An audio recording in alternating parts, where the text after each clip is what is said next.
እሺ እና እየተናገረ ያለው ይሄ ስለምንድን ነው ከተባለ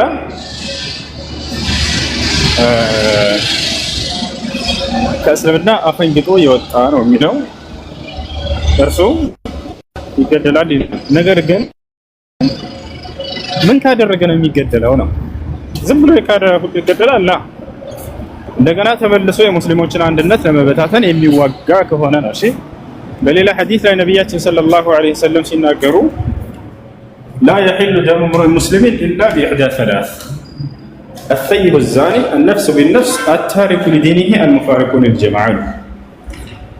የአንድ ሙስሊም ሰው ደም በሶስት ምክንያት ከሶስቱ ምክንያት ለአንዱ ምክንያት ካልሆነ በስተቀር ደሙ የተከበረ ነው፣ አይፈሰስም አሉ።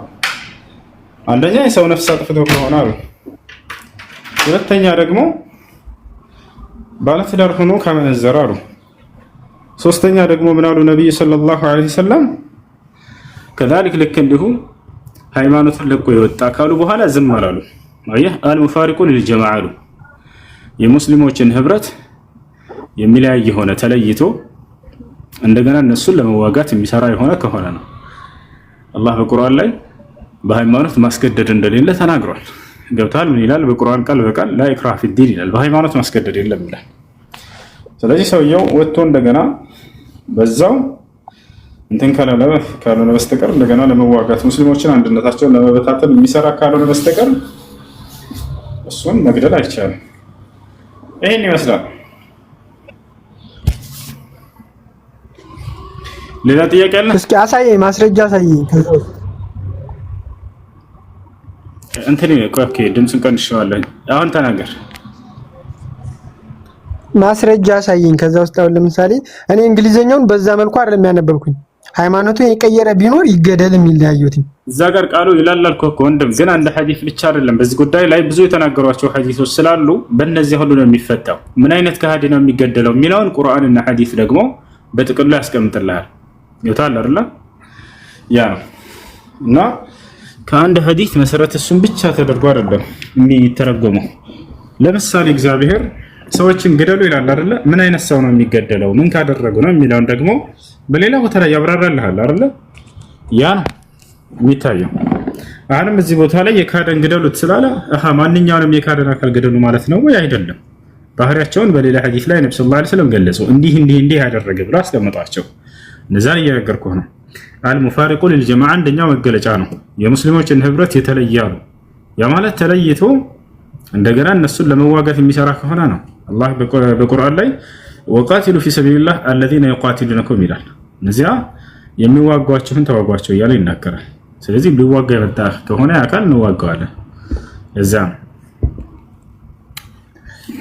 እሺ፣ ሰላም አለይኩም። ሁሱ ልጆቹን አስገባቸው እንደ ይጨርስ ገብተዋል። ካለነ በመጽሐፍ ላስረዳህ። እግዚአብሔር መጽሐፍ ቅዱስ ላይ የእምነት ነፃነት አልሰጠም። እኔ ካደን ሰው ግደሉት ይላል። ላሳየህ። ታይፒንግ አላህ መጽሐፍ ቅዱስ ላይ እግዚአብሔር እንካድ ብሎ የመከረህን ሰው ራሱ እንዳትመረው እንደው ግደለው፣ ቀጥቅጠህ ግደለው በድንጋይ ይላል። ምን ትላለህ አንተ ማለት ነው? መጀመሪያ አልጨረስኩም። እኔማ ጨረስኩልህ። ያው አስረዳው። አልጨረስክልኝም እኮ እሱ። ያንን ታሳየኛለህ? እሺ ተኛም አሳያለሁ። ችግር ማስረጃውን አሳየኝ እኮ። በአንተ አይዲዮሎጂ ያመጣኸው ነው። እኔ አይደለም ማስረጃ እየነገርኩህ ነው። ሰውዬው ከኔ ጋር ከሆንክ ማለት ነው። አውጣና አሳየኝ የምትናገረውን ብለህ ተናገር። ችግር የለውም። እኔ ከራሴ አላህ ምን አይነት ከሃዲዎችን ተዋጉ እንዳለ እና አሁን ላሳየህ። የሚዋጓችሁን እያለ ይናገራል እያልኩህ ነው። ላሳየህ። እሱን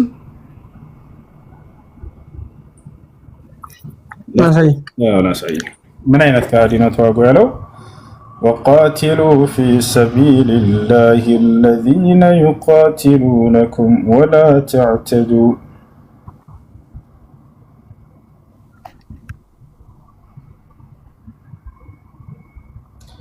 عندما توزتنا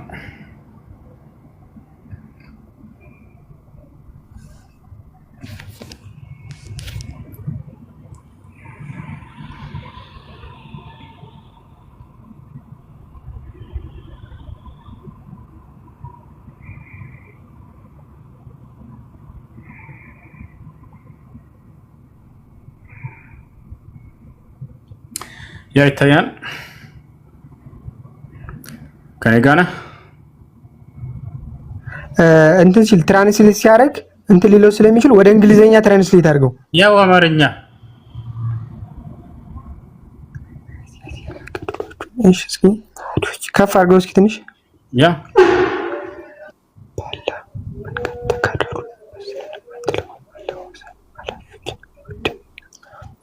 ለምሳሌ አሁን ወሰን ሲል ማለት ነው። አልገባኝም። ምን አይነት ወሰን ነው ማለፍ የሌለብን?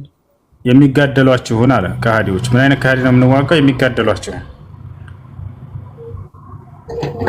ለምሳሌ የሚገድሏችሁን ማለት ነው። የሚጋደሏችሁን አዎ፣ ያ ከሃዲ መልሶ አንተን መጥቶ ሊዋጋ ሊጋደለ ስለሆነ ይዋጋዋል። ግን የኛ መጽሐፍ እንደዛ አይልም። አረ ከዚህ በላይ ነው የሚለው እያልኩ እግዚአብሔር ቀጥታ ቃል በቃል ህፃናቶችን ግደሉ፣ ሴቶችን ግደሉ ነው የሚለው። ክዳል ምናምን አይደለም። ሄዳችሁ ህፃናትን ግደሉ። እሺ እሱ ምዕራፍና ቁጥር አላሳየሽ። ያሁኑን ምዕራፍና ቁጥር ልስጥህ ትፈልገዋለህ? ምዕራፍ 2 ቁጥር 190 ነው። እሺ ይሄ ነው። እሺ እኛ ግን እንደዛ አይልም ብሏል። አንድ ጊዜ እግዚአብሔርን ጭካኔ አላየህም ማለት ነው። ከይቅርታ ጋር ቆይ ላሳየህ። አንድ ትንሽ እየልጋብዝህ እዚህ ጋር ግድያ በደርዘን ነው። ከህፃን ልጅ እስከ ሽማግሌ፣ ከወንድ እስከ ሴት፣ ከሰው እስከ እንስሳ ጨፍጭፏቸው ብሏል እግዚአብሔር። ተመልከት። የሰራዊት ጌታ እግዚአብሔር እንዲህ ይላል። ምን ይላል? እስራኤል ከግብፅ በወጣ ጊዜ አማሌቅ በመንገድ እየተቃወመ ያደረገበትን እበቀላለሁ አለ። የበቀል አምላክ ነው እግዚአብሔር። ቀጥሎ ምን አለ? አሁንም ሄደህ አማሌቅን ምታ፣ ያላቸውንም ሁሉ ፈጽመህ አጥፋ፣ አትማራቸውም አለ። ወንዱንና ሴቱን፣ ብላቴናውንና ህፃኑን፣ በሬውንና በጉን፣ ግመሉንና አህያውን ግደል። ያሰላ ህፃናቶችን ከፍታርጋ አንብበው፣ ከመጀመሪያው ጀምረህ አንብበው። አብሽራ ነበዋለሁ። ያው ምን ይላል? ሳሙኤልም ምዕራፍ 14 ያውና ሳሙኤል ሳኦልን አለው እያለህ እኮ ከዚህ ጋር ከአንድ ጀምሬ ላነብልህ ነው። ምዕራፍ 14 ጀምረህ ክፈተው። ምዕራፍ 14 ከአንድ ጀምረህ ማንበብ ፈልገህ ነው? ክፈተው። እሺ ያው 14 አልኩልህ። እሺ ከሱ ጀምረህ አንብበው ተረዳና፣ ከዛ እነማንን ግደሉ እንዳለ ታያለህ። አማሌቅና አለህ እኮ እዛው ጋር ነገረህ እኮ የጌታ ሰው። ለምን ግደሉም እንዳለ እዛው ላይ ያስቀምጠልህ። ገብታል? ነው እዚህ ጋር ነገረህ ለምን እንዳለ። ከዚህ ጋር ሳሙኤልም ሳኦልን አለው በሕዝቡ በእስራኤል ላይ ንጉሥ እንድትሆን እቀባህ ዘንድ እግዚአብሔር ላከኝ። ያው አሁንም የእግዚአብሔር ድምፅ ስማ አለው። ይሄ የእግዚአብሔር ድምፅ ነው። የሰራዊት ጌታ እግዚአብሔር እንዲህ ይላል። ከዛ ምን አለ? ወረድ ብሎ እዚህ ጋር ህፃናቶችን ግደሉ ይላል እግዚአብሔር። ልሽ ህፃናቶችን ልሽ ብላቴናዎችን ልሽ ለምን አንተ አይደለም ሁሱ ለአንተ እኮ አሁን ጀስት የመናፍቅ ጥያቄ እያመጣ ነው። ወደኋላ ተመልሰህ ከ14 ጀምረህ ተረድተህ አንብበው። እባክህን እዚህ ጋር ምንም የሚያስረዳ ነገር የለም። ከአንድ ጀምረን እናንብበው ሙሉ መጽሐፉን። ይኸው ይመሻል። ይኸው ታያል። ከአንድ እስከ 52 ድረስ አንብቡልኝ እያልክ ነው። ምንም የማይገናኝ ነገር ማለት ነው። ይኸው በሳውል እድሜ ሁሉ ያለ የሳውል ታሪክ እኮ ከመጀመሪያው ያመጣው አለ 15 ላይ ያመጣው ከዚህ ይጀምራል። በቃ አንብብና እስኪ ያስረዳ እናንተ ሙሉ መጽሐፉ ሳሙኤል ቀዳማዊ ነው የሚለው እስከ 14 ድረስ ብቻ። ለምን ከአንድ ጀምረን እናንብበው አይደለ? ከመጽሐፉን ሙሉውን እንደዚህ አድርገን ቀዳማዊ ሳሙኤል ከአንድ ጀምረን እንደዚህ እናንብበው። ካልሆነ እንረዳው። ከዛ ምዕራፍ 14 ድረስ ማለት ነው አይደለ? ምክንያቱም ለምን ከተባለ እዚህ ጋር ከተራራው ነው ገና የሚጀምረው። ሳይወርድ በፊት ከላይ መጀመር ስላለብን ማለት ነው። ምን ይላል? በተራራማው በኤፍሬም ሀገር ይላል ከአርማቴም በሴፋ የሆነው የስሙ ህልቃልና የተባለ ኤፍሬማዊ ሰው ነበረ ይላል። ምክንያቱም ስለ ኤፍሬም ነው መጀመሪያ መማር ያለብን። ካልሆነ ስለ ሳኦል እንዴት እንረዳለን? እንደዛ አይደል? ታይፒንግ ለማንኛውም ይሄ ነው። እሺ ይሄን ሁሉ ታውቃለህ ሳሚ? እሱ በስጋ ስለተገለጠ ስጋነት ነው። የሱ የስጋነት ባህሪው ነው። አይልም እንደሱ አይልም። እናንተ ናችሁ ይሄ በስጋ ምናምን የምትሉት። ኢየሱስ ክርስቶስ እነዚህ ተግባራቶች ሲያደርግ ጊዜ ይሄን የማደርገው በስጋዬ ነው ምናምን ይሄ በመለኮቴ ነው ብሎ አንዲት ቦታ ላይ ለይቶ አልተናገረም። ሁሉንም ስራዎች ይሰራው። ማስረጃ ላምጣልህ። ይዘናሽ ኢየሱስ ክርስቶስ እኔ በስጋዬ ነው አምላክ ያለኝ አልኩት ካለ አሳየኝ፣ ችግር የለውም። አለ አምላክም ነኝ ያለው አለ። በቃ አመጣልሃለሁ ማስረጃሽ። በቃ ሳሚ አንተ አንድ ጥያቄ ልጠይቅህ። ጠይቃው። ይሄን አሳይመንት አድርግልኝና አመጣልሃለሁ ድሉን ከሰጠኝ ሌላ ጊዜ። አሁንም ትንሽ ቆይቼ አመጣልሃለሁ። ግን አንተ ስለ መሐመድ ልጠይቅህ፣ አንድ ስለ ነብዩ መሐመድ በጣም ደስ የሚለኝ ስለ እርሳቸው ነገር ጠይቀኝ። እሺ ቅድም ሰው ሲወለድ ሙስሊም ነው ብለሃል።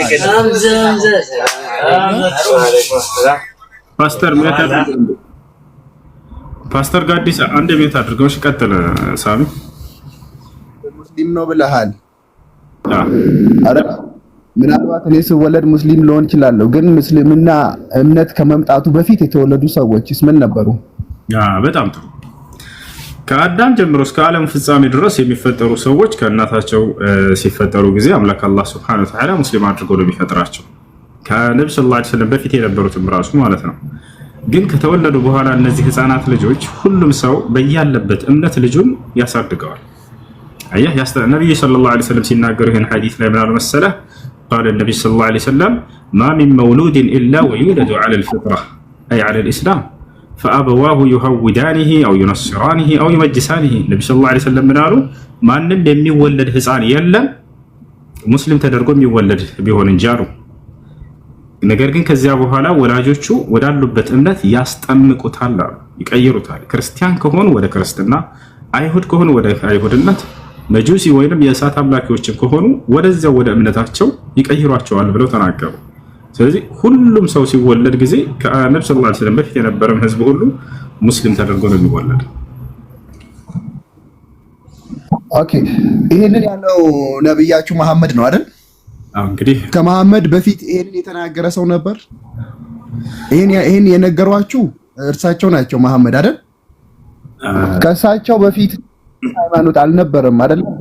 ሙስሊም አልነበረም። እርሳቸው ይሄንን ምን ማረጋገጫ አላችሁ? ይሄንን ለዚህ ለምሳሌ ለመሐመድ ጅብሪል ነው ነግሯቸው የጻፉት፣ ለጅብሪል ደግሞ እግዚአብሔር ነው ነግሯቸው የጻፉት፣ አላህ ነው ነግሯቸው የጻፉት ለጅብሪል ሶሪ ለአላህ ጅብሪል ደግሞ ለመሐመድ ነገሯቸው። መሐመድ ሲጽፉ ያየን ሰው አለ? ምስካሪ ያለ ማን? ምንድነው አሁን መሐመድ ከነገሯችሁ ውጪ ሌላ ምንድነው? መሐመድ ያን ነገር ከአላህ እንደመጣላቸው ምንድነው ማረጋገጫቸው? እሺ ማረጋገጫ ሰጣለሁ። አብሽር። አንደኛ የአምላካችን የአላህ ሱብሓነሁ ወተዓላ ማረጋገጫ፣ ሁለተኛ የመላእኩ ገብርኤል ማረጋገጫ፣ ሶስተኛ የነብዩ መሐመድ ሰለላሁ ዐለይሂ ወሰለም የራሳቸው ማረጋገጫ፣ አራተኛ ከእርሳቸው ውጭ የነበሩ አብረዋቸው የነበሩ ቃሉን ሲሰሙ የነበሩ የነቢይ ሙሐመድ ሰለላሁ ዐለይሂ ወሰለም ሰሃቦች ከ120 ሺህ በላይ የሆኑ ሰሃቦቻቸው ይህን ቁጭ ብለው አብረዋቸው ይሰሙ ነበር። ጭራሽ መላእክቶችን ያዩ ነበር፣ ቃላቸውንም ይሰሙ ነበር። የእነሱን ምስክር አሳይሃለሁ። መልአክ ገብርኤልና ሚካኤልን ያያቸው ነበር። የነብዩ ሰለላሁ ዐለይሂ ወሰለም ሰሃቦች መጥተው ከነቢዩ ሙሐመድ ሰለላሁ ዐለይሂ ወሰለም ጎን ቁጭ ብለው ሲናገሩ፣ ልክ እንዲሁ ደግሞ ከእርሳቸው ጠላትን ሲከላከሉላቸው አብረዋቸው ያዩ ነበር፣ ይመለከቱ ነበር። ስለዚህ የነዚያ ሁሉ ምስክር አለ።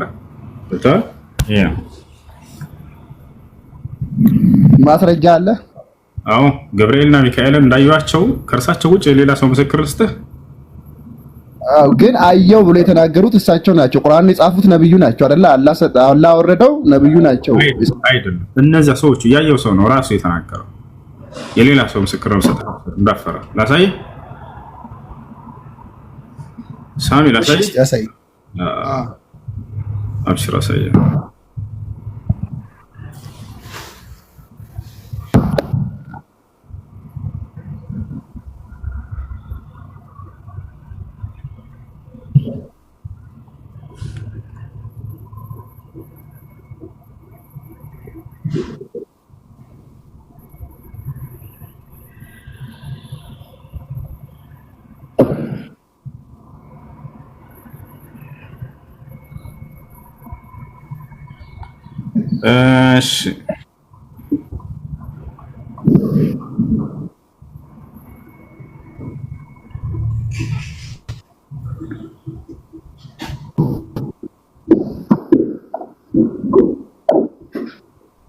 እሺ ያውና እዚህ ጋር ላሳያችሁ።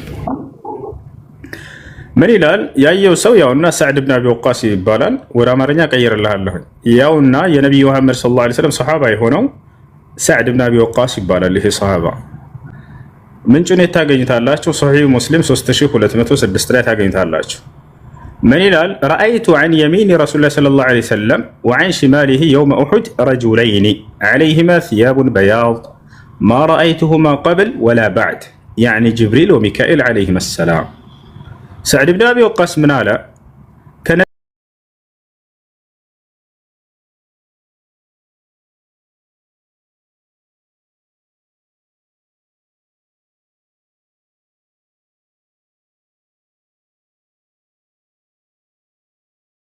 እነርሱም ላይ ነጫጭ ልብሶች አሉ።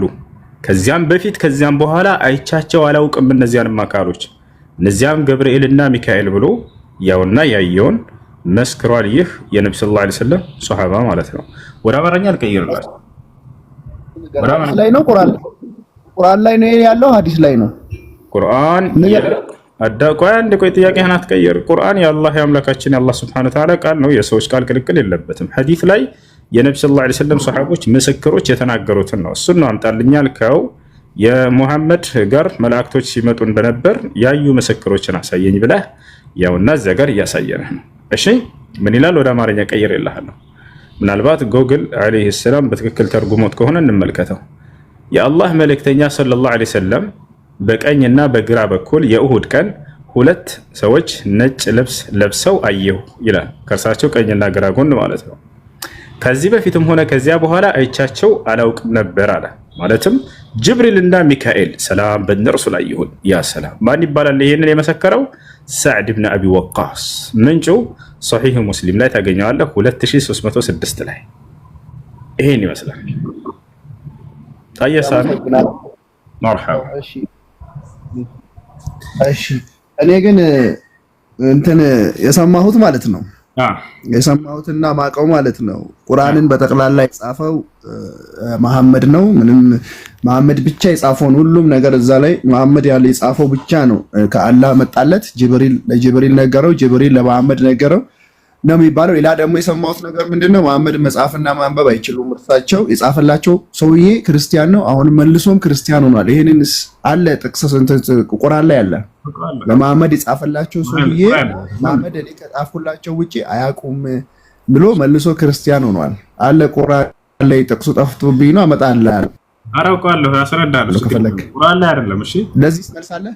አዎ ላስረዳ፣ ችግር የለም። እያንዳንዱ የሚነግሯችሁን ሁሉ አምጡና እዚህ ጠይቁ፣ ችግር የለውም።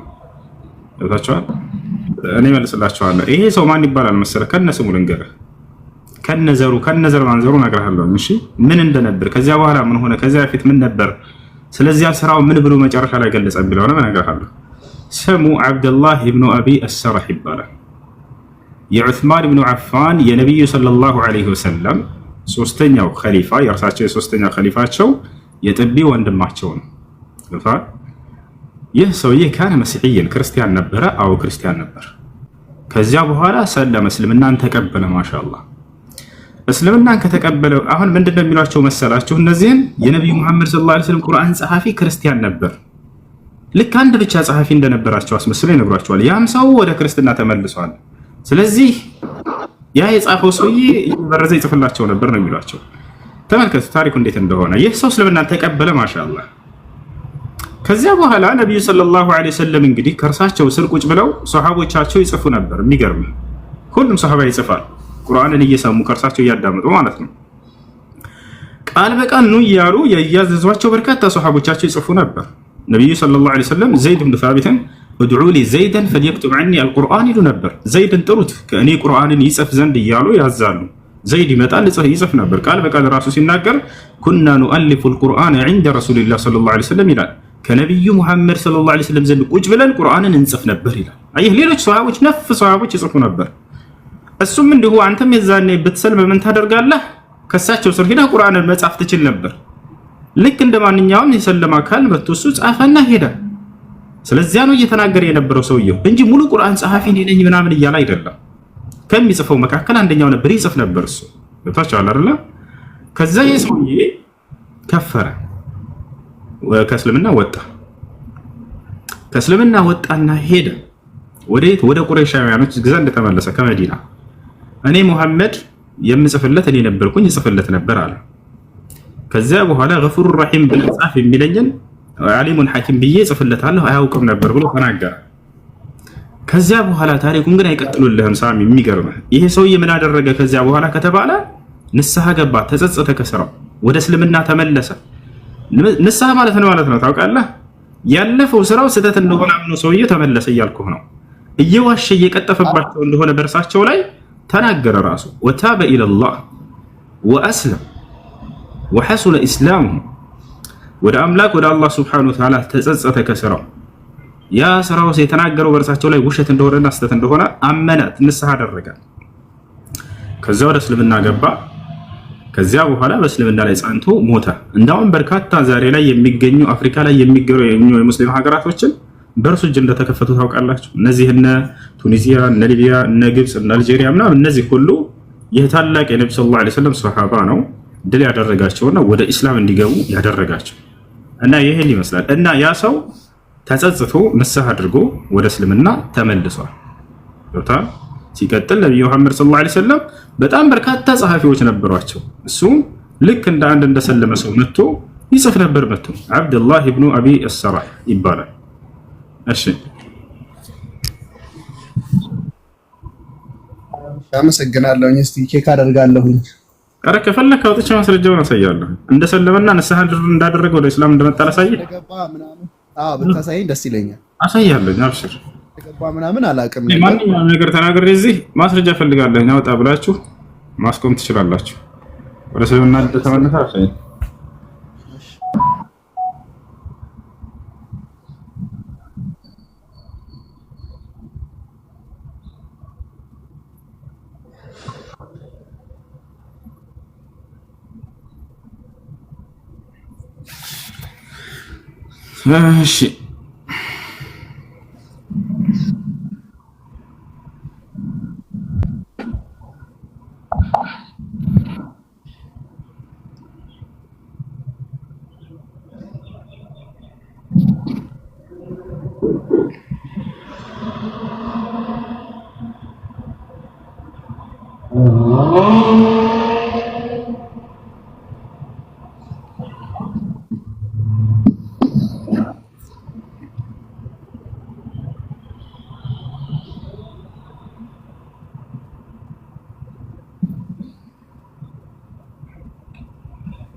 እሺ ምን ይላል እዚህ ጋር? أما الأول فهو عبد الله بن أبي السرح أبو يحيى القرشي العامري أخو عثمان بن عفان من الرضاعة وكان النبي صلى الله عليه وسلم قد أهدر دمه ثم استأمنه له عثمان بن عفان فأمنه النبي صلى الله عليه وسلم وأسلم وحسن إسلامه. عن سعد بن أبي وقاص قال لما كان يوم فتح مكة أمن رسول الله صلى الله عليه وسلم الناس إلا 4 نفر وامرأتين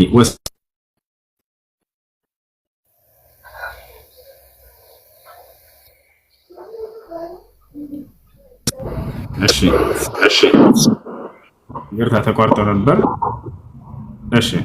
حتى أوقفه على رسول الله صلى الله عليه وسلم فقال يا نبي الله بايع عبد الله فرفع رأسه فنظر إليه 3 كل ذلك يأبى فبايعه بعد 3 ثم أقبل على أصحابه فقال ما كان فيكم رجل رشيد يقوم إلى هذا خبيث رآني يعني كففت يدي عن بيعته فيقتله فقالوا ما ندري يا رسول الله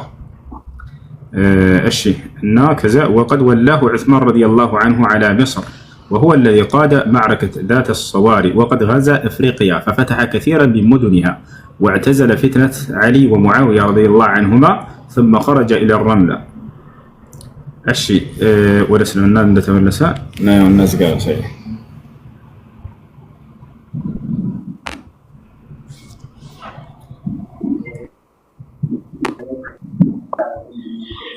جاءنا عبد الله بن أبي السرح يعني نزقة وأسلم وحسن إسلامه هلال ولا ما رنياش كل كير الله سلزي سوانا من ناكره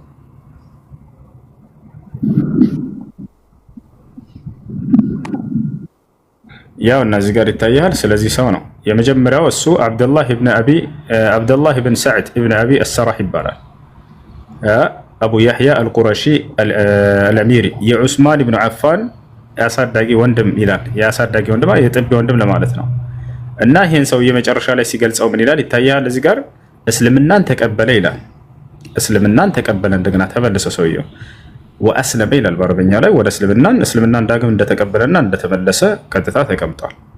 ስለዚህ ሰውየው ከዚያ በኋላ ምን አደረገ ከተባለ ቅድም እንዳልኩህ የአፍሪካ በርካታ ሀገራቶችን የከፈታቸው እድል ያደረጋቸው ወደ እስልምና እንዲመጡ ያደረጋቸው እሱ እንደሆነ እዚህ ጋርም ይናገራሉ ማለት ነው። ያና ዑስማን ረዲየላሁ ዐንሁ የግብፅ አስተዳዳሪ ያደረገው ከዚያ በኋላ ማለት ነው። ዑስማን የነብዩ ሰለላሁ ዐለይሂ ወሰለም ሶስተኛው ኸሊፋ ነው። የግብፅ አስተዳዳሪ አድርጎ ሾመው ይላል እና የዳት አሰዋሪ ጦርነትንም መርቷል። አፍሪካንም በመውረር ብዙ ከተሞቿ እንድላደረገ በአሊ ረዲየላሁ ዐንሁና በሙዓዊያ መካከል የነበረውን ሽኩቻ ራቀ ይላል። ከዛም ፍልስጤም ወደምትገኘው ወደ ረምላ ወጣ ይላል። ጎህ ሲቀድም አላህ ሆይ የእስራኤል መጨረሻ የንጋት ሶላት ይሁንልኝ አለ። ያውና ሰውየው መጨረሻ ላይ እየጸለየ ነው። የእስራኤል መጨረሻ የንጋት ሶላት ትሁንልኝ አለ። ያ ማለት እየሰገድኩኝ ውሰደኝ በዛው በሱብሒ ሶላት ላይ እያለ እየተናገረ ውዱ አደረገ። ከዚያም ሰገደ። በቀኙም ሰላምታ አሰላምተዋል ይላል። ከዚያም በግራው በኩል ሰላምታ ለመስጠት ሄደ። አላህም ነፍሱን ያዘ። ያውም በ59 ዓመቱ ነው ይላል። ስለዚህ መጨረሻ ላይ የሚገርምህ እየሰገደ ነው የሞተው ይሄ ሰው ሁላ ማለት ነው። ወደ እስልምና ተመልሶ ሶላቱን እየሰገደ እያለ አምላክ ያላህ ሆይ በዚህ በሱብሒ ሶላት ላይ ውሰደኝ አለ። ጸለየ። እየሰገደ እያለ አንደኛውን ጎን አሰላምቶ ወደ ቀኙ፣ ከዛ ልክ ወደ ግራው ሲያሰላምት በዛው ሞተ። በጣም እስልምናው አምሮለት የሞተ ሰው ነው። እንደውም ከዚያ በኋላ ገብቷል። ጥቅሱን ትነግረኛለህ? ለያዘው እሺ፣ ሙስሊም ነው። አንዴ እነግርሃለሁ። እንትን ላይ ነው የምታገኘው።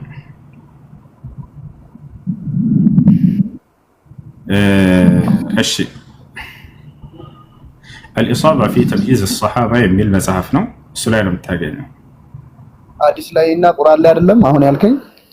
የሱ የህይወት ታሪክ ነው። የህይወት ታሪኩ ላይ ነው የሚቀመጠው። እሱ ቁርአን ከአላህ ዘንድ የሚመጣ ቃል ነው። ሐዲስ ደግሞ የነብዩ ሰለላሁ ዐለይሂ ወሰለም ንግግር ነው፣ ወይንም ደግሞ የሰሃቦቻቸው ከነብዩ ሰለላሁ ዐለይሂ ወሰለም ሲሰሩ ያዩትን የሚናገሩት የሆነ ንግግር ነው። ይሄ የሰሃቦች የህይወት ታሪካቸው አለ እዚያ ላይ ነው የምታገኘው። ይህ ሰው ከሰሃቦች መካከል አንደኛው ነው። እኔ ምልክ አሁን ከሐዲስና ከቁርአኑ ውጪ የተጻፉ መጽሐፎች ተቀባይነት አለው ማለት ነው በእናንተ በእስልምና እምነት? ከቁርአንና ይሄ የሰሃቦች ታሪክ ነው እያልኩህ እኮ ነው። አሁን የሰሃቦች ታሪክ ለምሳሌ የነብዩ መሐመድ ሰለላሁ ዐለይሂ ወሰለም ሰሃቦች አሉ አይደለ? ለምሳሌ ስለ ማርቆስ ስለ ሉቃስ የክርስቶስ ደቀ መዝሙር ናቸው ብለህ ታምናለህ አይደለ? የነሱ ታሪክ የተጻፈበት መጽሐፍ ብታገኝ ያው ትክክለኛ የነሱ ታሪክ ሆነ ትቀበላለህ አይደል? ከዛልክ ልክ እንዲሁ ማለት ነው ስለ አንድ ግለሰብ ስለ ቁርአን ጸሐፊዎች ታሪክ የተጻፈበት ነው። ይታል አይደለ? የሰሃቦች ታሪክ ይላል መጽሐፉ ራሱ። እሺ አልኢሳባ ፊ ተምይዝ الصحابة ይላል እዚህ መጽሐፍ ላይ ታገኘዋለህ።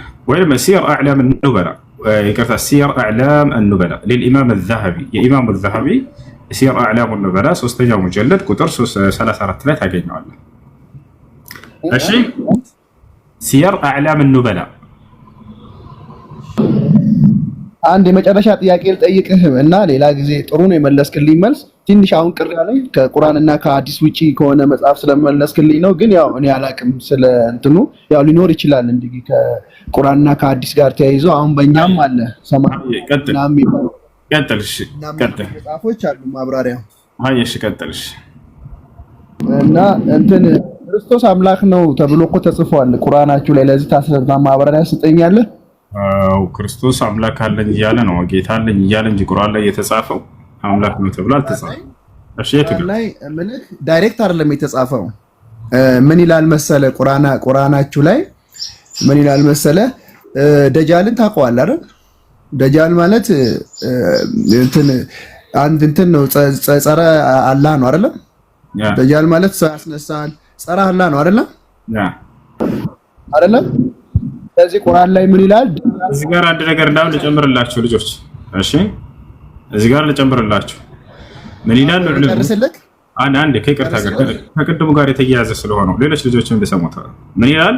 ولم نقف على رواية صحيحة الإسناد أن عبد الله بن أبي السرح كان يحرف القرآن ትክክለኛ ሰነድ ያለው ሐዲስን በፍጹም አላገኘንም እስካሁን ድረስ ያ ሰሃባ ቁርአንን ሲበርዝ እንደነበር ወይንም ነብዩ ሰለላሁ ዐለይሂ ወሰለም ያላዘዙትን ሲጽፍ እንደነበር የተባለው እንዳውም ዘገባው ትክክለኛ ይሆን አይደለም።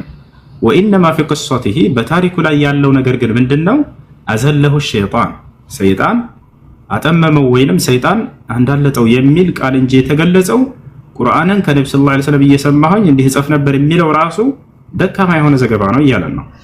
ታሪኩን እዚህ ሷሂህ የሆነ ሐዲስ ላይ ልስታች። ያው ምን ይላል? አብዱላህ ኢብኑ አባስ ከማንም በላይ እሱ ያውቀዋል አይደል? አብዱላህ ብን አባስ ቡኻሪ ላይ ሙስሊም ላይ አቡ ዳውድ ላይ ነሳኢ ላይ የተዘገበውን ሐዲስ ምን ይላል? ስለዚያ ሰው ሲናገር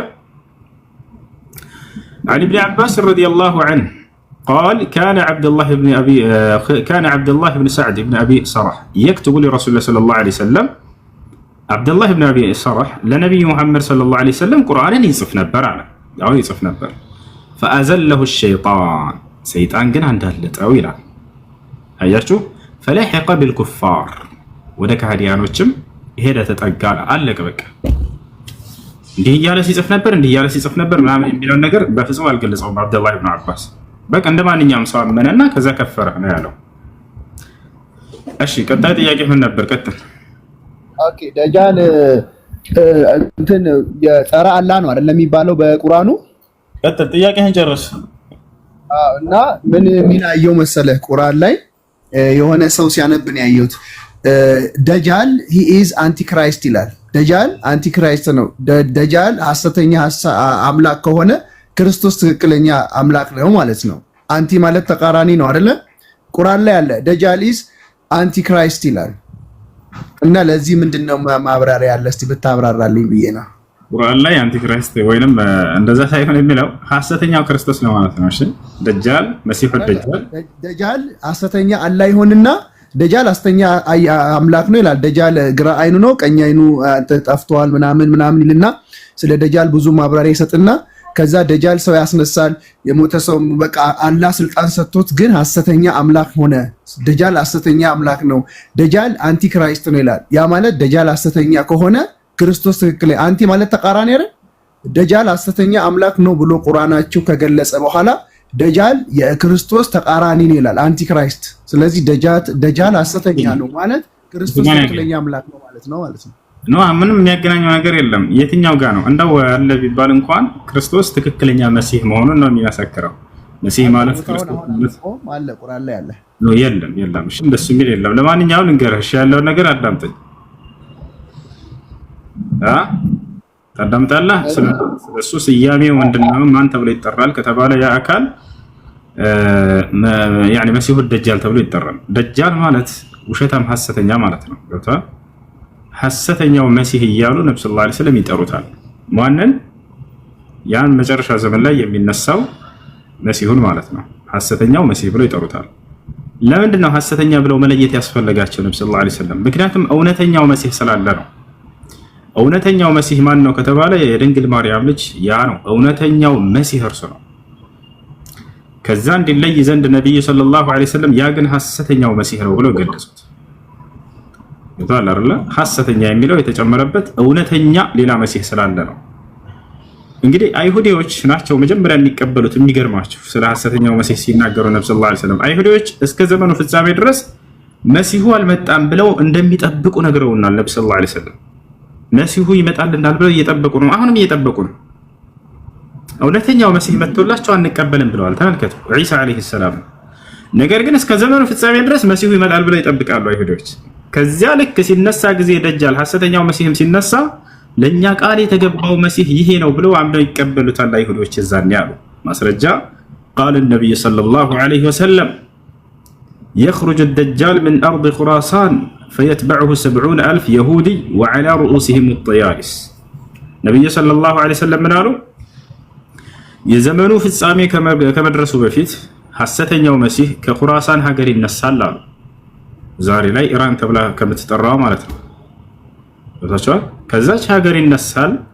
የዛኔም 70,000 አይሁዲዎች ይከተሉታል። በራሳቸው ላይ የጦር ልብስ አላቸው አሉ። አይታል እንደዚህ ወታደሮች የሆነች ብረት ነገር ራሳቸው ላይ የሚያደርጓት ያችን ገለጹ ነብዩ ሰለላሁ ዐለይሂ ወሰለም። ሰራዊት ሆኖ እንደሚከተሉት ለመግለጽ ነው ነብዩ ሰለላሁ ዐለይሂ ወሰለም። እና አይሁዶች እንደመጣ በቃ ለኛ ቃል የተገባው መሲህ ነው ይላሉ። ለምን እውነተኛውን መሲህ ሳይቀበሉ ቀሩ? ያኛውን ግን ለምን ተቀበሉት? ምክንያቱም ያ በሚነሳ ጊዜ እኔ የዓለም ገዢ ነኝ ብሎ ነው የሚነሳላቸው። አይሁዶች ሲጠብቁ የነበረው ምን አይነት መሲህ እንደሆነ ታውቃላችሁ? ካሉበት ቅኝ ግዛት ነፃ አውጥቷቸው እንደቀደሙት እንደለመዱት እንደነ ሙሴና እንደነ ሰለሞን እንደነ ዳዊት ንግስናን የሚያቆናጥጣቸውን መሲህ ነበር የጠበቁት። ምድራዊ መንግስትን የሚያቆናጥጣቸውን ነበር የፈለጉት። የማርያም ልጅ ግን ዒሳ ሲመጣ ጊዜ ስለ ምድራዊ ስልጣን አልነበር የሚያወራቸው፣ ስለ ሰማያዊ ስልጣን ነበር። ለምን ይመስላችኋል? ዝም ብሎ በከንቱ አይደለም በመንግስተ ሰማያት እያለ ሲገልጽላቸው የነበረው በሰማይ ላይ ስለሚወርሱት ዓለም ነው በደጋግሞ የሚነግራቸው። እርሱ ስለ ምድራዊ ስልጣን ሊሰብካቸው አልበጣም ነበር። እነሱ ግን ሲጠብቁ የነበሩት እንደለመዱት እንደነ ሙሴ፣ እንደነ ሰለሞን፣ እንደነ ዳዊት፣ እንደነ ሳሙኤል ይሄንን ምድራዊ ስልጣንን የሚያቆናጥጧቸውና የበላይ የሚያደርጓቸውን ነበር። ሲያዩት መሲሁ ስለ ቀጣይ ዓለም ብቻ ነው የሚሰብካቸው። አንተነህ ቃል የተገባህ፣ አንተነህ ክርስቶስ፣ አንተነህ መሲሁ እያሉ ይሳለቁበት ሁላ ነበረ።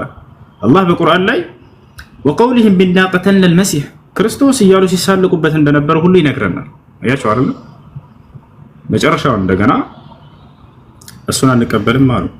አምላክ አላህ ስብሐነሁ ወተዓላ አዳነው። ሊገሉትና ሊሰቅሉት ሁሉ ፈለጉ።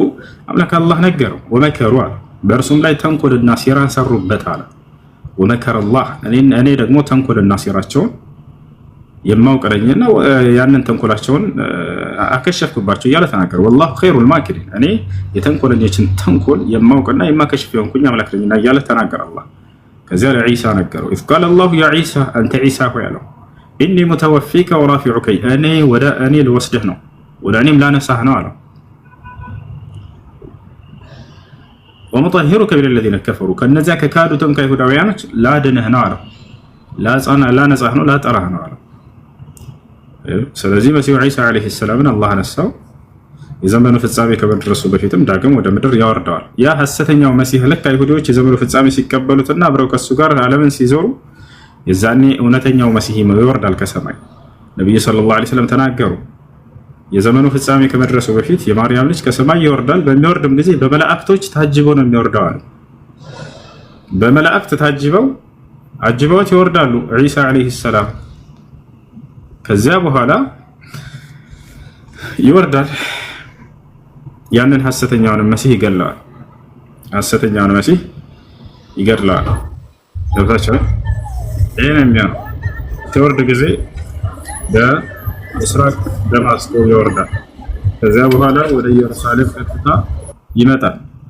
ወደ ኢየሩሳሌም ይመጣል አሉ ነብዩ ሰለላሁ ዐለይሂ ወሰለም፣ ወደ ቤተል መቅደስ። ከዛ ቤተ መቅደስ ማለት ነው። እዛ ይመጣል። እናንተም ልትሰግዱ ስትሉ ይደርስባቸዋል አሉ ነብዩ ሰለላሁ ዐለይሂ ወሰለም። የዛን ልክ ኢቃም እንደተደረገ ምናምን ይደርሳል። ልክ በጊዜው ያለው መሪያችሁም ተቀደም ያ ዒሳ ወሰል ቢና ይለዋል። አንተ ዒሳ ሆይ ተቀድመህ ሂድና ስግደን ይለዋል። ኢነሃ ቂመት ለኩም ብሎ ይመልስላችኋል አሉ። እርሱ ለእናንተ ነው ኢቃም የተደረገው፣ ስለዚህ እናንተ አሰግዱ ይላችኋል። ከእናንተ አንዳቸውም ታሰግዳላችኋል። የሚገርማችሁ ይሄንን ትንቢት እየነገሩን እያሉ ስለ ወደፊቱ ስለ መሲሁ ስለመምጣት መልሰው ስለ ራሳቸው ጉዳይ እዛው አስገቡና ምን አሉ? መን አድረከ ሚንኩም ዒሳ ብነ መርየም ፈሊየቅረኡሁ ሚኒ ሰላም አሉ። አደራ የዛኔ ከእናንተ የማርያምን ልጅ መሲሁን የሚያገኝ የእኔን ሰላምታ ያድርስለት ብለው ተናገሩ።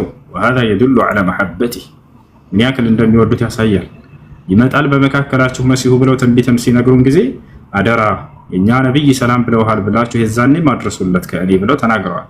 ሁሉም ትውልድ ይጠብቃል። መሲሁ በሚመጣ ጊዜ የእኛ ነቢይ ሰላም ብለውሃል ብለው ሊያደርስ ይሄን ቃል በትንቢታቸው ላይ ከሰፈረው መካከል አንደኛው ይሄ ነው። መጨረሻ ላይ ልክ ከሰገደ በኋላ ሰዎችም ሰግደው እንደጨረሱ ቀጥታ ይወጣል መሲሁ። ቀጣይ ስራው ምንድነው? ያን ሐሰተኛውን መሲህ ማጥፋት ነው ከምድር ገጽ ላይ። መሲሁ ዒሳ ዓለይሂ ሰላም ልክ እንደወጣ ፊት ለፊት ይገናኛሉ ከቤተል መቅደስ ከቤተ መቅደስ ኢየሩሳሌም ከሚገኘው ልክ ከዛ እየወጣ እያለ ሐሰተኛው መሲህ ወደ እርሱ እየመጣ ይገናኛሉ ፊት ለፊት። ነቢይ ሰለላሁ ዐለይሂ ወሰለም ቀጥለው ምን አሉ? ልክ እንዳየውም ያውቀዋል አሉ። ሁለቱም ይተዋወቃሉ። ፈየህሩብ ለማምለጥ ይሞክራል ሐሰተኛው መሲህ አሉ። ፈየትበዑ ዒሳ ዒሳም ይከተለዋል አሉ።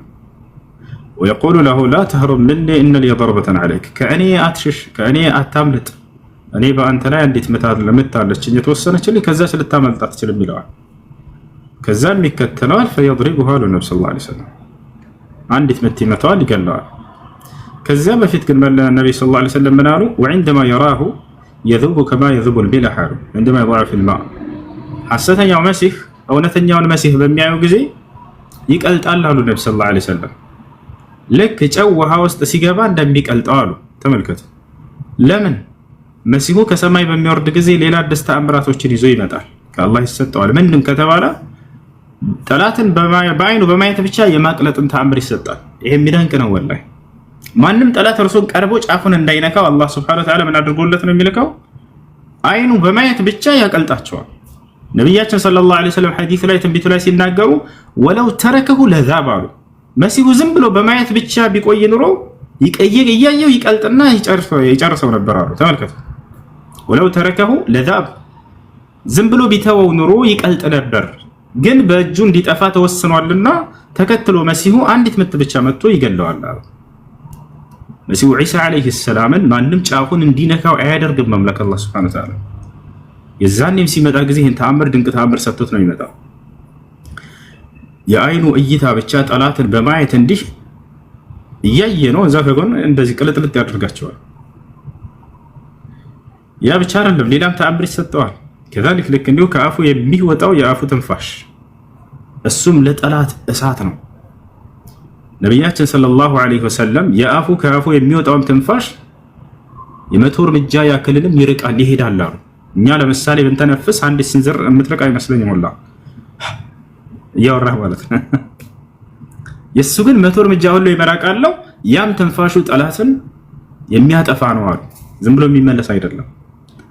ይሄ ሁሉ እንክብካቤ ለምንድን ነው? መሲሁ ዒሳ ዐለይሂ ሰላምን አላህ ሱብሓነሁ ወተዓላ ስለሚወደው ነው። ይጠብቀዋል፣ ለጠላት አሳልፎ አይሰጠውም። ገብቷችኋል አይደል? አልተገደለም፣ አልተሰቀለምም። ወደፊትም ማንም ጫፉን እንዲነካ ያደርግም አላህ ሱብሓነሁ ወተዓላ። ይህ ነው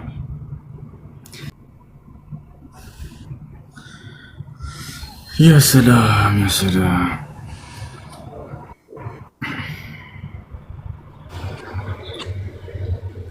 አሰላሙ አለይኩም ወራህመቱላሂ ወበረካቱ። ወአለይኩም ሰላም ወራህመቱላሂ ወበረካቱ። እዚህ እንዴት ነህ?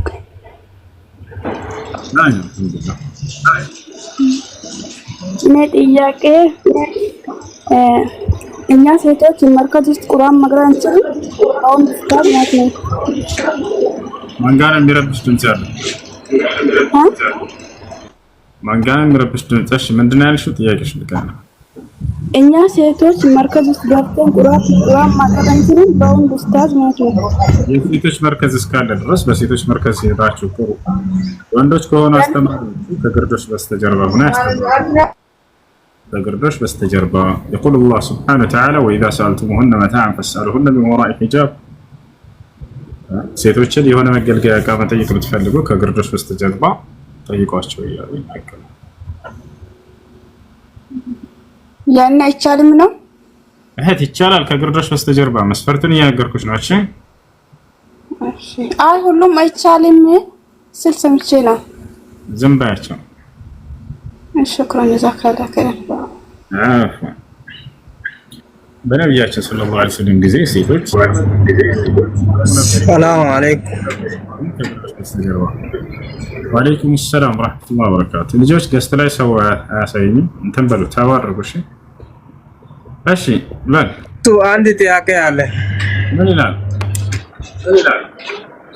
አንድ ጥያቄ ትላንትና አንድ ጓደኛ እንትን ክርስቲያን ነው፣ ግን እሱ በግ አርዷል። ከዛ ይጠራል ነውና እዚህ ብሉ ይላል። ግን እሱ አይደለም አረደው፣ ሌላ ነው፣ ሙስሊም ልጅ ነው አረደ። ግን ያ ምግቡ ደግሞ እኔ ለእናንተ ምግብ ለኛ አይፈቀድም፣ እናንተ ለባል ነው አረዳችሁ አልኩ። አንድ ጓደኛ ደግሞ እነሱ ሙስሊም ነው፣ እኔ ደግሞ አልበላም አልኩ። ያ ጓደኛ ደግሞ አረ ችግር የለም ምናምን አለና ከዛ በቃ ማታ እንትን ነው ተጣላን። እስቲ ይሄ ነገር እስቲ እንትን አድርግ ነው ተጣላችሁ። ማን አሸነፈ? አረ እኔ ለኛማ ለሙስሊሞች ለነሱ ለባል ብሎ መስሩ ምግብ ለኛ አይፈቀድም አልኩና እኔ እናንተ እንደፈለጋችሁ ሁኑ ብዬ ትቻለሁ ነው። ከዛ እነሱ ደግሞ እኔ ብቻ አደረጉኝ። እሺ ለማንኛውም በዓልን አስመልክቶ የተሰራ ከሆነ ይቻላል። በዓሉን አስመልክቶ የታረደ ከሆነ በዓሉ ውጭ ቢሆን ኖሮ ያረደው ሙስሊም ድረስ ወይንም ቢስሚላህ ተብሎ የታረደ እስከሆነ ድረስ ችግር የለም እና በዓሉን አስመልክቶ የተሰራ እስከሆነ ድረስ አይቻልም። እሺ ሃይ ጀዛከላህ።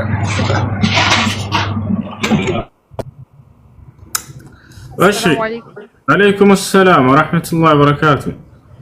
አንድ ጥያቄ ብቻ ነበረኝ።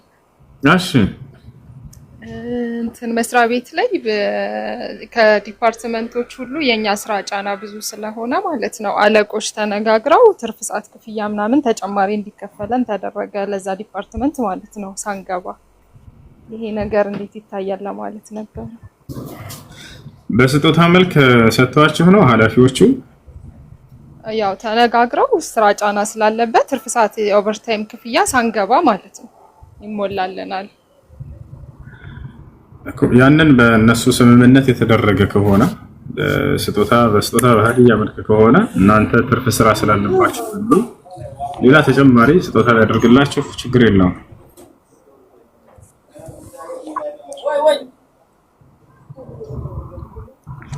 እሺ ሰላም አለይኩም ኡሱ። ወአለይኩም ሰላም ወራህመቱላሂ ወበረካቱ።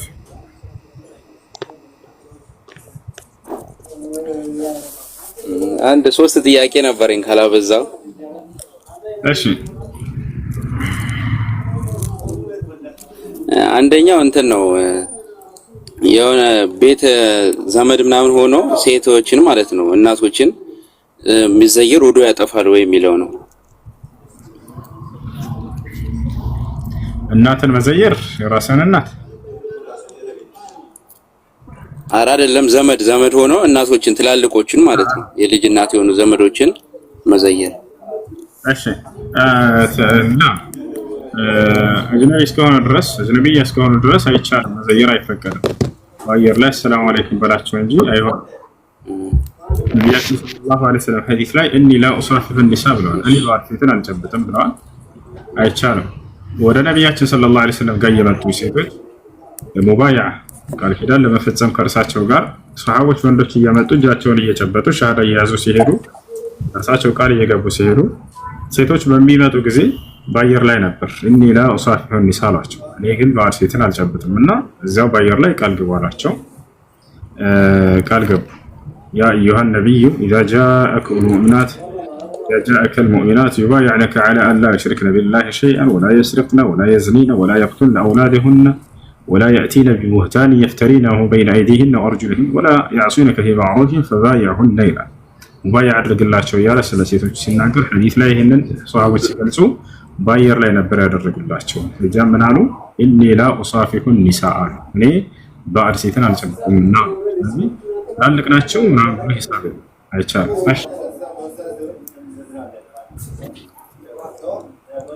እሺ ሁለተኛው ጥያቄ ደግሞ የሆነ ሰው ሐቃችንን ቢወስድብንና ያ ሰው ሳያቅ ግን ሐቃችንን ሰርቀን ብንወስደው ይቻላል ወይስ አይቻልም የሚለው ለማወቅ ነው።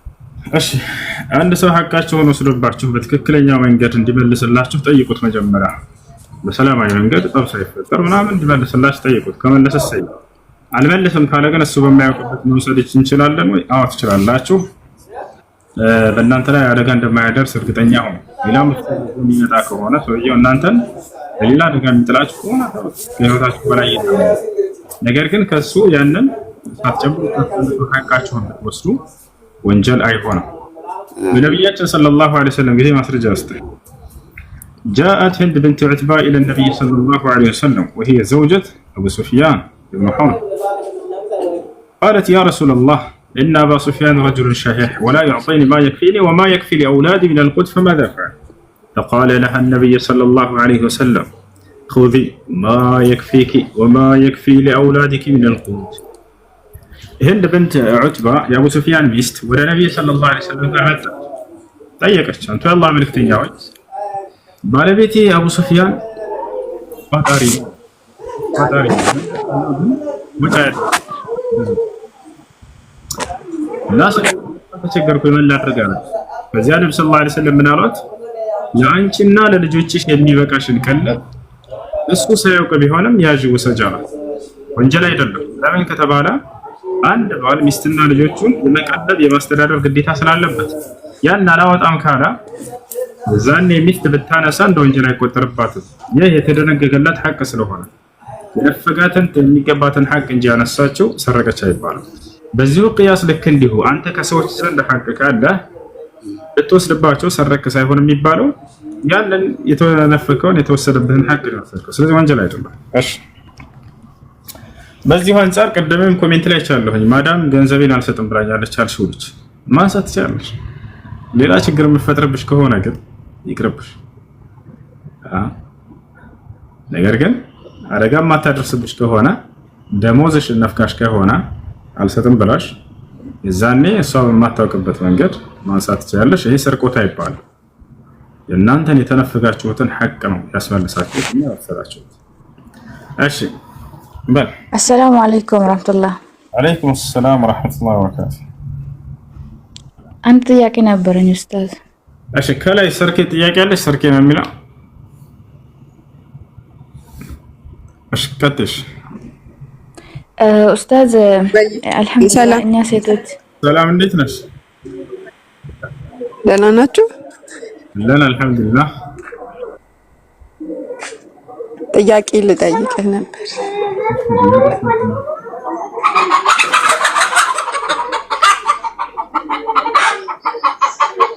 ይቻላል? ድምጽ ጠፋ።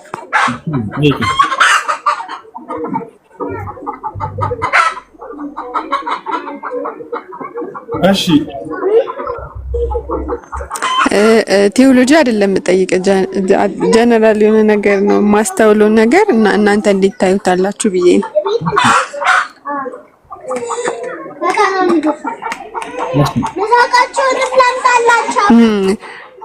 አዲስ አበባ አካባቢ ነው ያለሁት እና እኔ 22 አካባቢ ኡራኤል የሚባል ጸበል አለና ብዙ ሙስሊሞች ይጠቀሙታል። ዳንም የሚሉ ብዙ ሰዎች አሉ እኛ የምናውቃቸውና ይሄ እንዴት ሊሆን ይችላል? አንድ ሰው ማያምንበት ቦታ ሄዶ እንዴት ሊሆን እንደቻለ በፊት ጠይቀሽ ነበር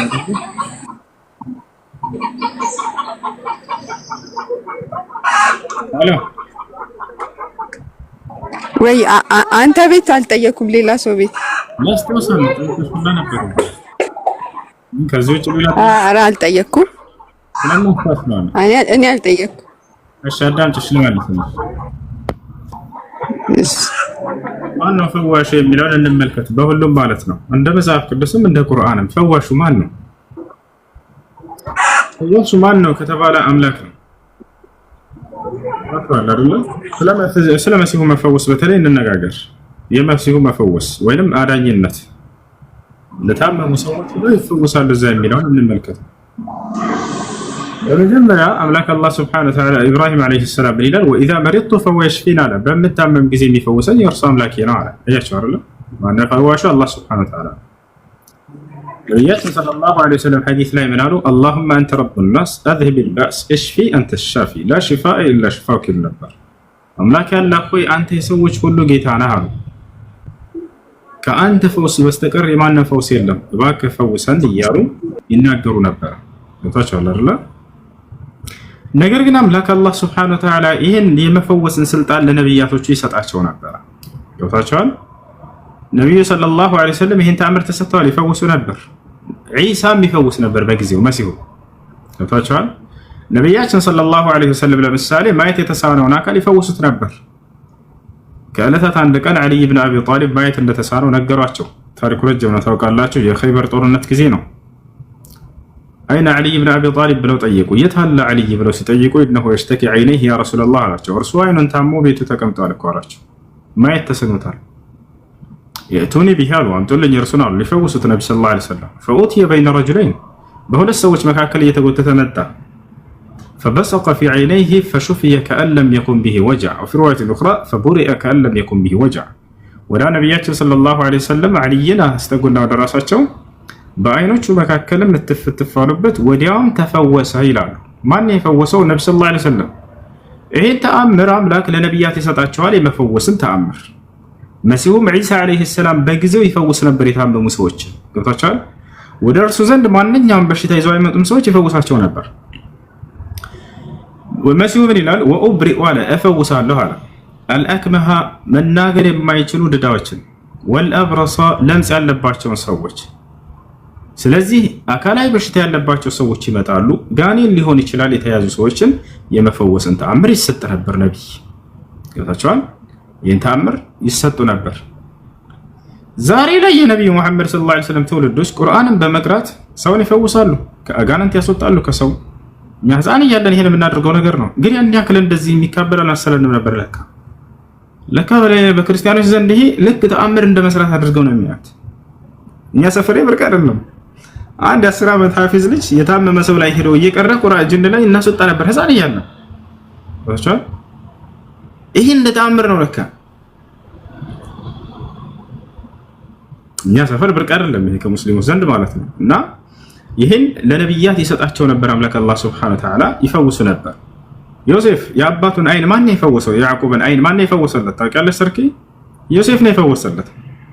ወጣ اذهبوا بقميصي هذا فألقوه على وجه أبي يأتي بصيرا أنا وأتوني بأهلكم أجمعين ይሄንን ልብሴን ቀሚሴን ይዛችሁ ሄዱና በአባቴ ፊት ላይ ወረሩለት አይኑም የሚመለስ ይሆናል ያለ ይነግራቸዋል። የሚያይም ሆኖ ይመለሳል።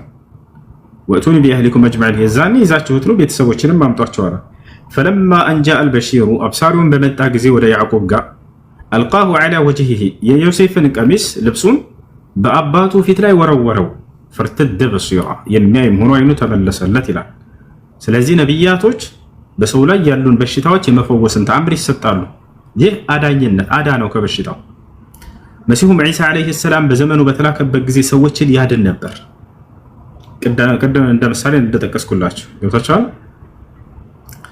ያ እና ስለዚህ መሲሁ ዒሳ አለይሂ ሰላም ከአምላኩ ዘንድ የተሰጠው ስልጣን ነበር። ያ ዛሬ ላይስ መሲሁ ያድናል ወይ ከተባለ አላህ በምድር ላይ በነበረበት ጊዜ ያድን ነበር። ገብታችኋል አይደል? ዛሬ ላይ የሚያድነው ማን ነው ከተባለ የትኛውም የእምነት ባለቤት ጋር ብትሄድ ሂንዱይዝም ሊሆን ይችላል፣ ቡድሂዝም ሲታመሙ ማን ነው የሚፈውሳቸው? ያ አንዱ አምላክ አላህ Subhanahu Wa Ta'ala ነው። ሲራቡ ጊዜ የሚለግሳቸው እርሱ እንደሆነ ሁሉ፣ ሲጠሙ ጊዜ የሚለግሳቸው እርሱ እንደሆነ ሁሉ፣ ህይወትን የሰጣቸው እርሱ እንደሆነ ሁሉ፣ ገብታችኋል?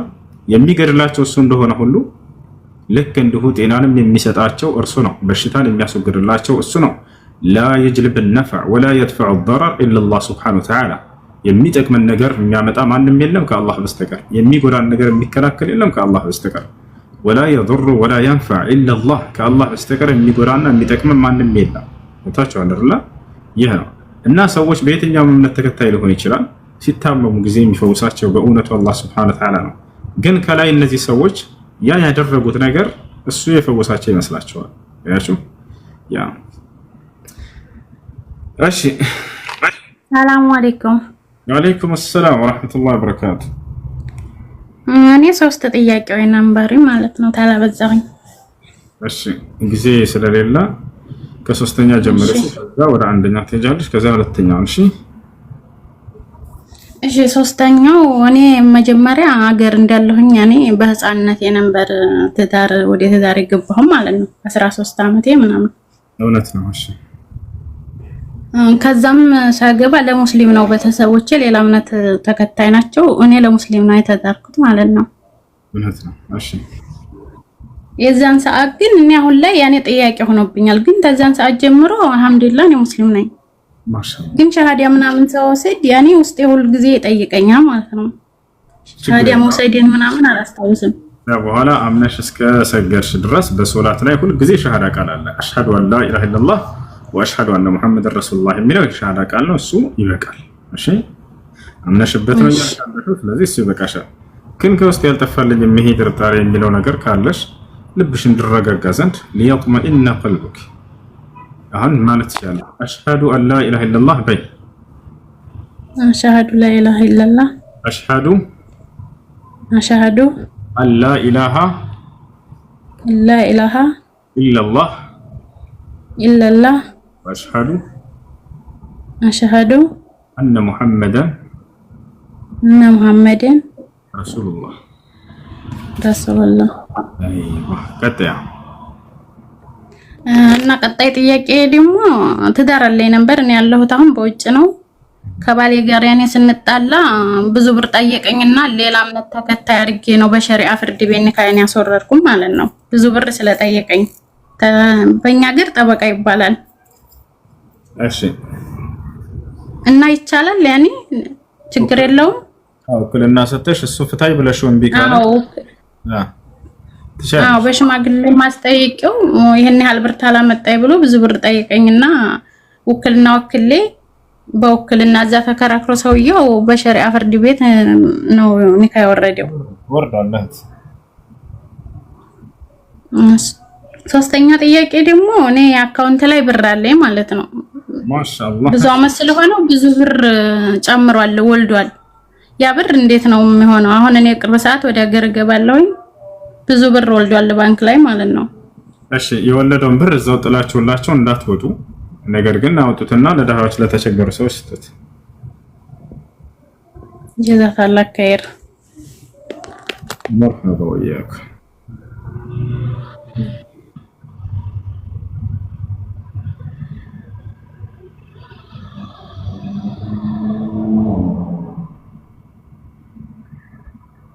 እሺ ሰላም አለይኩም። ወአለይኩም ሰላም ወራህመቱላሂ ወበረካቱ። የኔ ጥያቄ አንድ ጓደኛ ጠይቅልኝ ብሎኝ ነው ማለት ነው። ክርስቲያን ነው ልጅ፣ አብረን ነው የምንሰራው። እኔ ግመል ለምሰራው ሆነ ቤት ነው እሱ ማለት ነው። እና ከቢጋ ጋር የሚገዛም ስጋ ይበላል እና ደግሞ አረቦች አዞማ ምናምን ሲሆን የሚያርዱትንም ይበላል። እና ለምን አትሰልምም የኛን ስጋ እየበላ ስለው ግራ ተጋብተን ማለት ነው ልጁና እስኪ አንድ ነገር በለው ሪከርዱን አሰማዋለሁ። ይዘው ብትመጣ በጣም አሪፍ ነው። ካልሆነ ግን ወደ እስላም ጥሪ አድርግለት አንተ በቻልከው በቃ ይዘውና እሺ። ይበልጥልህ ኢስላም የነብያት መንገድ ነው። የነብያት ሁሉ የሰበኩት የሆነ ብቸኛው መለኮታዊ ሃይማኖት ነው። አምላክ ሙስሊሞች እንድትሆኑ ነው የፈጠራችሁ። በቁርአን ላይ ሲናገር ወላ ተሙቱና ኢላ ወአንቱም ሙስሊሙን እያለ ይናገራል። አደራ ሙስሊሞች ናቸው እንጂ አትሙቱ እያለ ይናገራል። ልክ እንደሆነ ነብያችን ሰለላሁ ዐለይሂ ወሰለም ሐዲስ ላይ الجنة لا يدخلها إلا نفس مسلم እያለ ይናገራል። እና ወደ ኢስላም እንድትመጡ አላህ ሱብሓነሁ ወተዓላ ነብዩ ሰለላሁ ዐለይሂ ወሰለም እንዲሁም ቀደምት ነብያት ጥሪ አድርገዋል ለትውልድ ሁሉ ማለት ነው። እሺ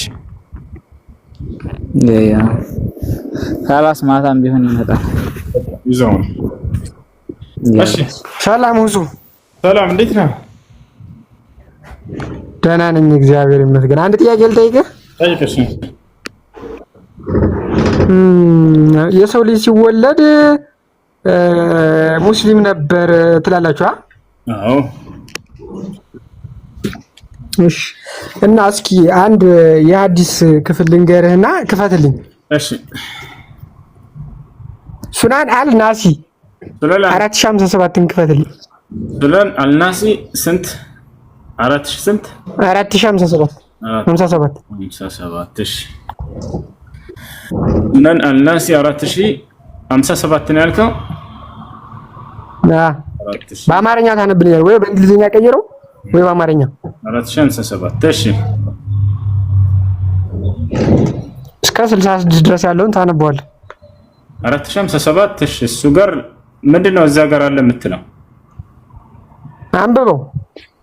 لا يحل دم امرئ مسلم إلا بإحدى ثلاث: رجل زنى بعد إحصانه فعليه الرجم، أو قتل عمدا فعليه القود، أو ارتد بعد إسلامه أو ارتد بعد إسلامه فعليه القتل. يهم الناقرب سو دمو يتكبر ነው ሊፈሰስ አይገባም በሶስት ምክንያት ካልሆነ በስተቀር እያሉ ነው። ወጣው አይደል? አንደኛ የሰው ነፍስ አጥፍቶ ከሆነ ስለምትናገረው ነገር የሚናገር አይደለም። እሺ አንደኛ የሰው ነፍስ አጥፍቶ ከሆነ አሉ ነፍስን ያጠፋ ነፍሱ ይጠፋል የሚለው ማለት ነው። እሱ ነው። ሁለተኛ ደግሞ ባለ ትዳር ሆኖ ያመነዘረ ከሆነ፣ ሶስተኛ ደግሞ አው ارتد بعد اسلامه ከእስልምና ወጥቶ እኔ ስለሱ አይደለም ያወራው ሁሱ ስለሱ አይደለም ያወራው ነው ዋክ እንደሱ ነው የሚያወራው። ላሳይህና ሱነን النسائي 4057 እሱ ነውና ላሳይህ ያውና ይታያል። ሱነን النسائي 4057 አይደለ? አዎ ያው እነሱ ጋር እያወራ ያለው ይሄ ነው። ምን ይላል?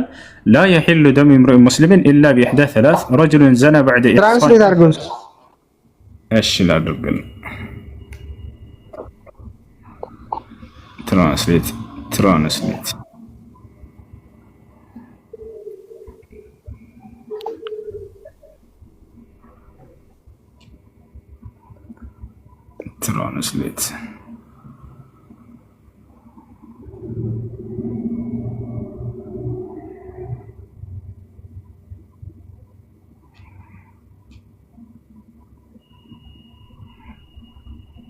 ወደ አማርኛ